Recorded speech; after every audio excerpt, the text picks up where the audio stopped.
तो मुझसे का सवाल हुआ लाहौर में, तो मैंने ये कहा कि माफी वो मांगे जिस पर जुल्म हो रहा है, या माफी उनको मांगनी चाहिए जो जुल्म की बुनियाद बन रहे हैं। ये फिर आप कहते हैं जी फौज का कोई हाथ नहीं, फौज का इंतखाबात के अंदर कोई हाथ नहीं है। एक एक बच्चा जानता है, लाखों क्लिप्स मौजूद हैं कि फौज ने इंतखाबात के अंदर कैसे इंटरफियर किया। तो अमर जावेद बाजवा साहब ने चलते चलते ये बात कही कि अब आइंदा फौज सियासत में हिस्सा नहीं लेगी।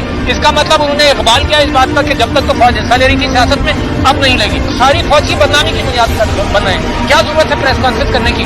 आपने फौज को नुकसान पहुंचाया, फौज की ऑर्गेनाइजेशन को नुकसान पहुंचाया, फौज के बिजनेसेस का शोषा छोड़ दिया आपने, वो बाइक से बहस बन गए। और इस वक्त हाल ये है कि क्रिटिसिज्म आपने पूरी फौज पर इन्वाइट किया, जब फौज के अंदर के जो लोग मुलव्वस थे 9 मई के अंदर, उनको सजा दे दी गई।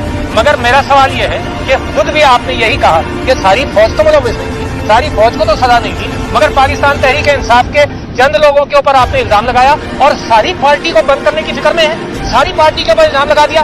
क्या ये इंसाफ है? हम भी समझते हैं कि फौज सारी इस चीज में मुलव्वस ही नहीं है। उमर अयूब साहब ने कहा कि चंद लोग हैं, फौज का यकीनन हाथ नहीं है, मगर कुछ लोगों का फौज के अंदर से कुछ लोगों का हाथ उसके अंदर है। तो मैं ये सोचना और ये कहना कि नहीं 70% पाकिस्तान के लोग और नौजवान गलत हैं और हम चंद लोग सही हैं, ये तो बिल्कुल एक गलत मंतिक है जो तबाही की तरफ ले जाएगी। ये सारी जो स्टेटिस्टिक्स लेकर आए कि जी 7% लोगों ने भी वोट नहीं दिया इमरान खान को, ये 3% को, तो ये 1 साल से 18 साल के लोगों को भी